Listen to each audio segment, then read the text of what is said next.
যারা সিয়াম পালন করেন না, যারা সিয়াম পালন করেন না তাদের জন্য একটা সুসংবাদ আছে। রাসূলুল্লাহ সাল্লাল্লাহু আলাইহি ওয়াসাল্লাম বলেছেন, এই হাদিসটা বলে আমি শেষ করব। 1568 নম্বর হাদিস। হাদিসটা বর্ণিত হয়েছে মুস্তাদরাক হাকিমের মধ্যে। রাসূলুল্লাহ সাল্লাল্লাহু আলাইহি ওয়াসাল্লাম বলছেন, আমাকে দুইজন ফেরেশতা এসে নিয়ে গেলেন। যাওয়ার পরে বিশাল পাহাড়ের কাছে বলছেন, ইসআদ, ওঠেন আপনি। তখন রাসূলুল্লাহ সাল্লাল্লাহু আলাইহি ওয়াসাল্লাম বলছেন, লা উতিকু, আমি তো পারবো না উঠতে। ইন্না নুসাহিলু লাক, আপনাকে সহযোগিতা করছি, উঠেন। ঠেলে উঠে দিলেন বিশাল পাহাড়ের। ওয়া আনা বিআসওয়াতিন শাদীদা, আমি দেখছি বিকট জোরে জোরে চিৎকারের শব্দ হচ্ছে। আমি জিজ্ঞেস করলাম, এই কিসের শব্দ? যাও জাহান্নাম, জাহান্নামে জ্বলছে যারা, পুড়ছে তারা চিৎকার করছে এইভাবে, ইন্না লিল্লাহি ওয়া ইন্না ইলাইহি রাজিউন। ওয়া আনা বিকওমিন মুআল্লাকিনা বিআরাকিবিহিম মুশাক্কা তাসিলু আশতাকুহুম দামান। আমি ওই জায়গায় গিয়ে দেখছি বহু হাজার হাজার লাখ লাখ মানুষকে ঝোলানো আছে, পা উপরে আর নিচে মাথা। তাসিলু আশতাকুহুম দামান, আস্তাগফিরুল্লাহ।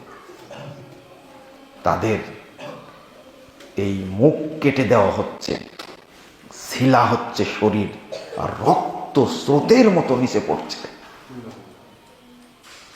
এত মানুষ ঝুলে রাখা হচ্ছে তাকে, উপরে পা, নিচে কি মাথা। কেটে দেওয়া হচ্ছে, ছিলে দেওয়া হচ্ছে, আর তাদের শরীর দিয়ে রক্ত প্রবাহিত হচ্ছে। আমি জিজ্ঞেস করলাম, মান হাউলাই, এরা কারা? এদিকে চিৎকার করছে আর এদিকে ঝুলিয়ে রেখে তাদের চল মাড়ি কেটে দেওয়া হচ্ছে, ছিলে দেওয়া হচ্ছে।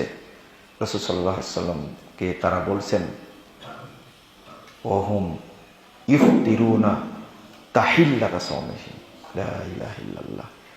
এরা দিনের বেলা খাওয়া দাওয়া করত, যখন সিয়ামের সময় ছিল, ইফতার হওয়ার আগেই খাওয়া দাওয়া করত।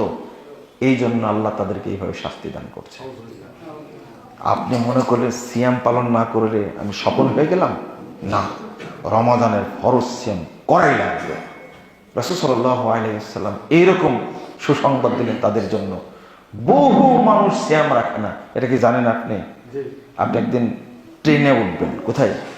ট্রেনে উঠে যাবেন কুমিল্লা থেকে ইফতার টাইমে, বা চিটাগং থেকে যারা দূর থেকে, সাহারির টাইম হবে যখন, তখন দেখবেন সিয়াম রাখার লোক নেই।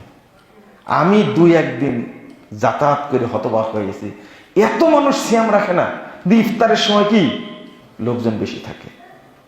আল্লাহ যেন আমাদের হেফাজত করে।